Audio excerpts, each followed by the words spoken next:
Hey guys, Hello everybody, E3, Lynn Marie and E3. here is your weekly dose of encouragement, entertainment, and a little extra. That's right, welcome. We're up here at my office / music room studio. I'm actually restringing all my guitars, well the ones that I use more frequently. Fun. Restringing the guitars, rewiring some pedal boards and things of that nature. So just tinkering around here today, getting stuff ready. Which restringing is a good metaphor for what you're about to talk about. Oh, I wow, didn't plan on that, we right? didn't even plan on this, right? Yeah. Yeah, what we're going to talk about today, anxiety and panic attacks.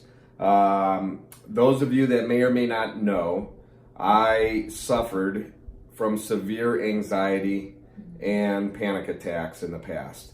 I don't know if I'm fully cured. I don't know if you ever are, to be honest with you. But I do know that I used to self-medicate for my anxiety.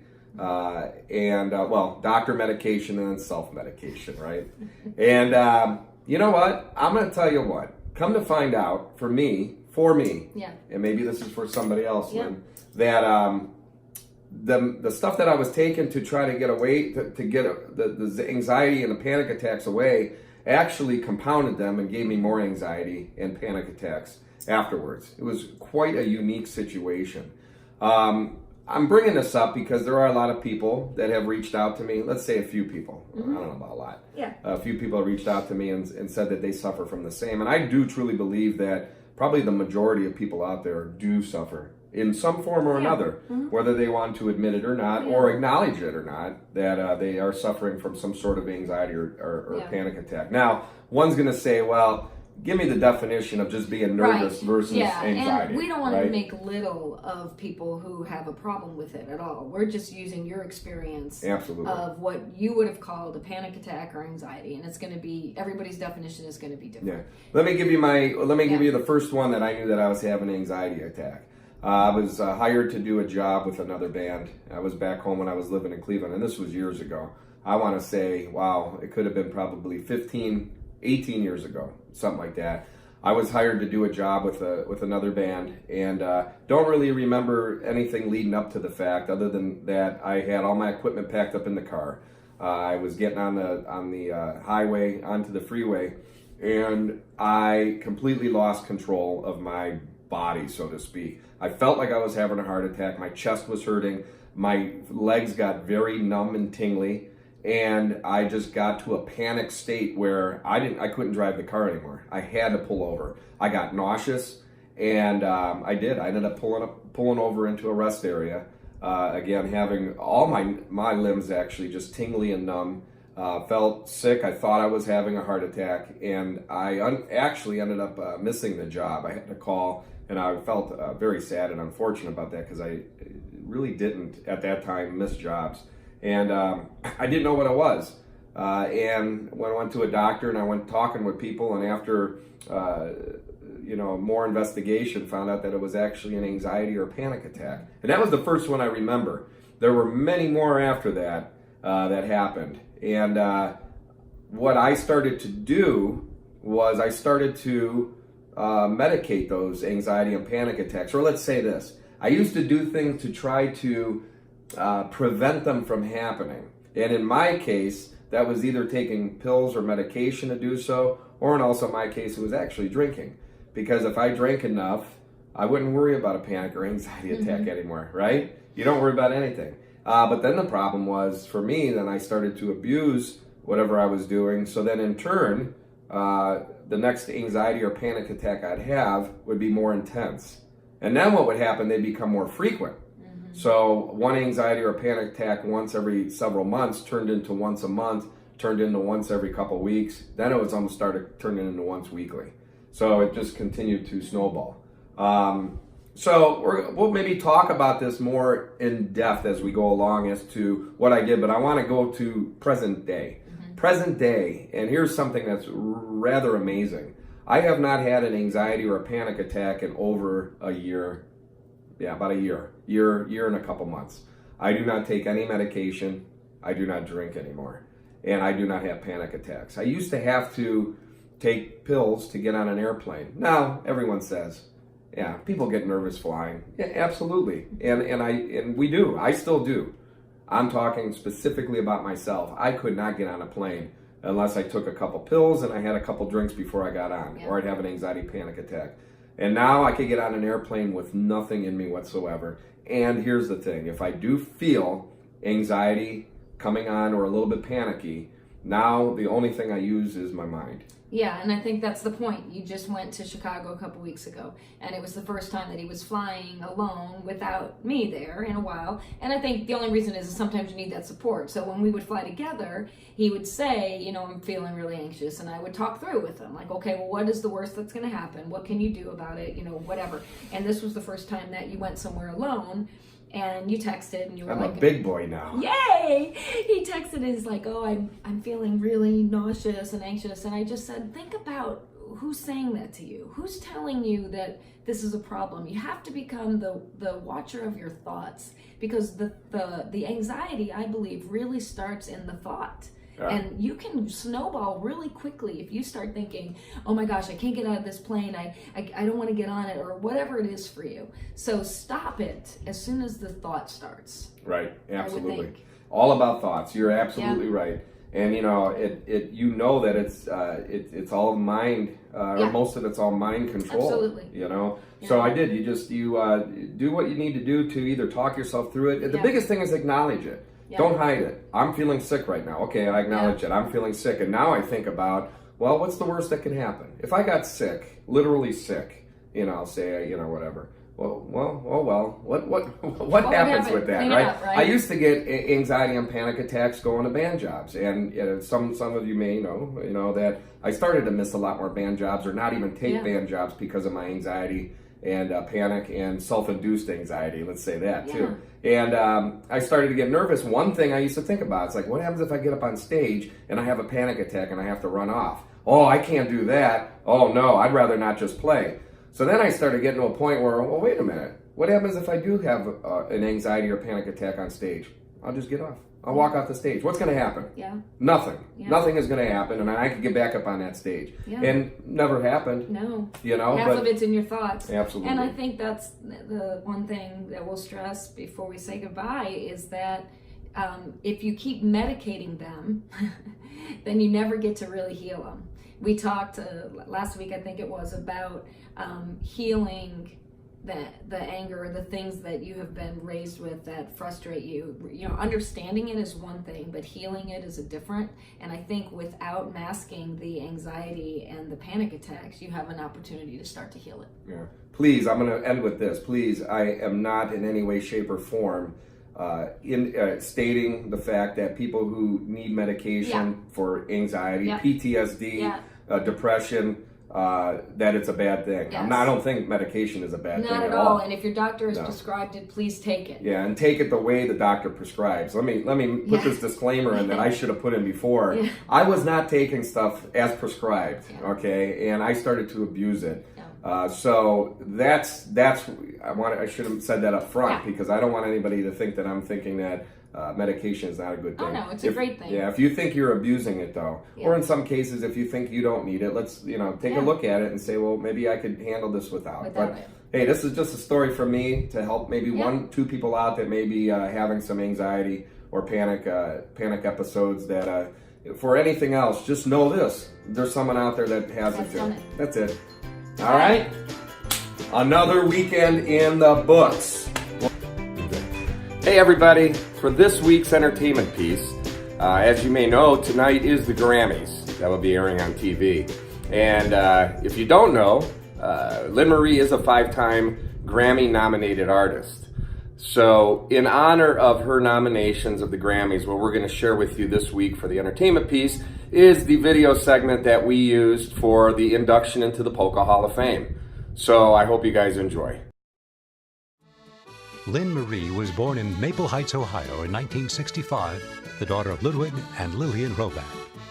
Her introduction to the diatonic button accordion was watching her grandfather, Anton Miklos, play his 1920s Mervar accordion. Lynn Marie fell in love with her Slovenian heritage and at the age of 5 began singing with the Planina Junior Chorus. But it was her father's talent as an accordion player and the leader of the Lud Robat Orchestra that drew Lynn Marie to do the same. She picked up the button box at the age of 11, took lessons from family friend Johnny Robat, became a fan of Loisa Slock, and within a few months began playing with her cousins in the Wolf Family Band.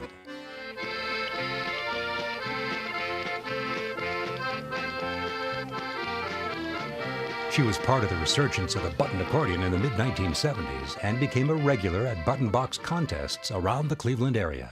After college, on the Colander World Travel trip to meet her Slovenian relatives, she teamed up with longtime friend Joey Tomczyk to create Joey T and Lynn Marie, releasing 2 albums and performing their signature joined button accordion playing. In the early 1990s, she combined her love for fitness and her love for polka music by releasing Polka Aerobics with Lynn Marie, the first fitness video for those who love to polka. Hey, it's time to polka. It's time to exercise. And a few years later, with the help of fellow button accordion player and friend Kathy Zemeckis-Vogt, she released her first solo recording, Coast to Coast, and for many years performed as a special guest with many different bands, including the Jimmy Sturr Orchestra. She performed with legendary guitarist Chet Atkins, who encouraged her to take her music to a broader audience. She released One Look, including the song That's What I Like About the North, which became the most requested song in the history of Cleveland's WGAR Country Morning Radio Show. It went on to become a regional hit in numerous markets. Lynn Marie followed up that success with the Grammy-nominated Squeeze Box, which made her the first female in history to hold the honor. The album sparked national media attention, an appearance on CNN and the Grand Ole Opry, as well as on The Tonight Show with Jay Leno. Please welcome Lynn Marie.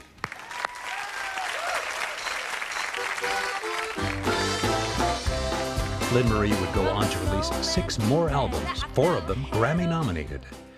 From her first Grammy nomination in 2001 until 2009, Lynn Marie entertained audiences across the United States and in Europe. In 2011, she took her musical roots to a brand new audience when she wrote and starred in a one-woman show called Wrap Your Heart Around It. The musical dramedy in which she chronicled her journey to acceptance of having a special needs child was performed off-Broadway in New York City, in Los Angeles, and overseas. She turned the success of the show into a book by the same name, in which she shares stories about her son and her ethnic heritage. Throughout a career that spans 5 decades, Lynn Marie has had the honor of collaborating and performing with many artists. She is now partnered both in music and in life with one of Cleveland's finest musicians, Eddie Rodick III, and together they have released their first recording, Home. Together we are home. From the Slovenian home in Maple Heights, Ohio, to the world stage, congratulations, Lynn Marie, on a lifetime of achievement.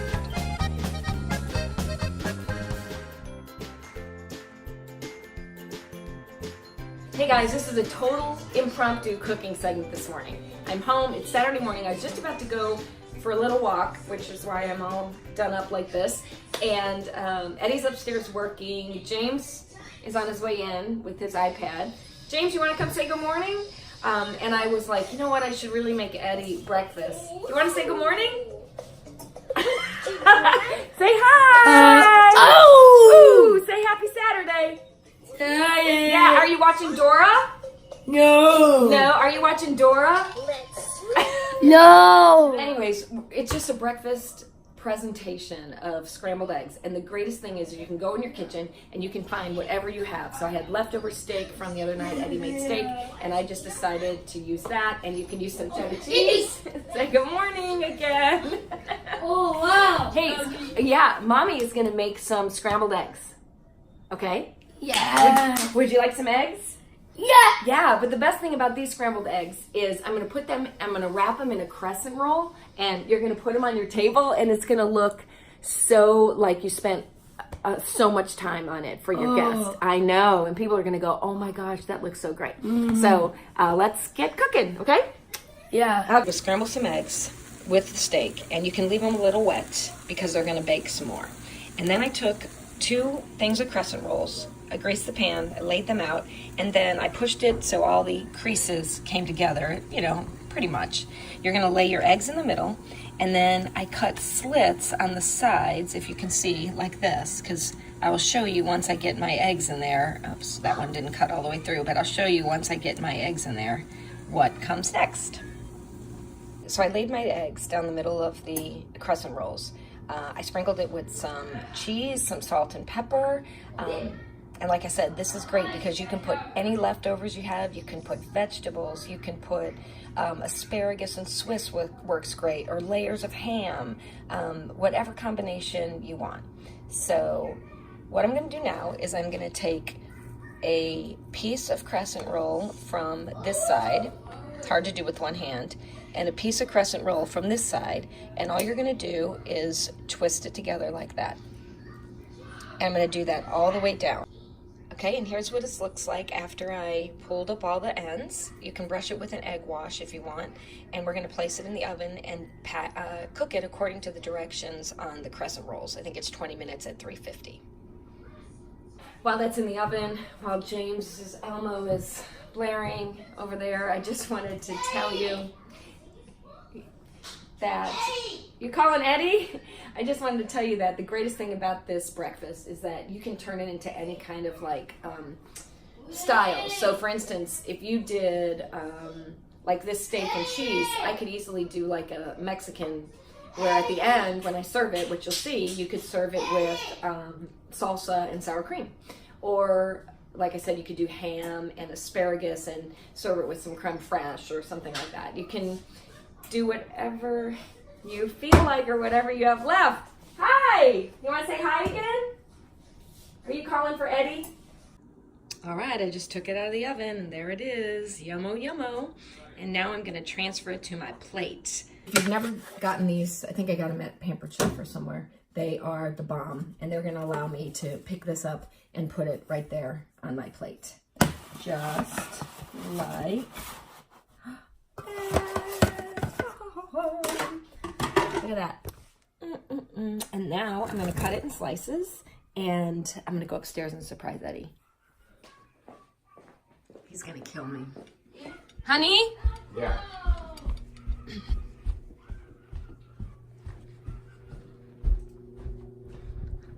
Look what I made you.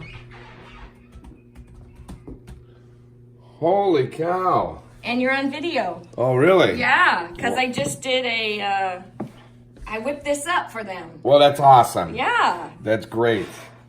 Do you think it looks good? It looks tremendous. You know what I did? I used your steak. Really? Yeah.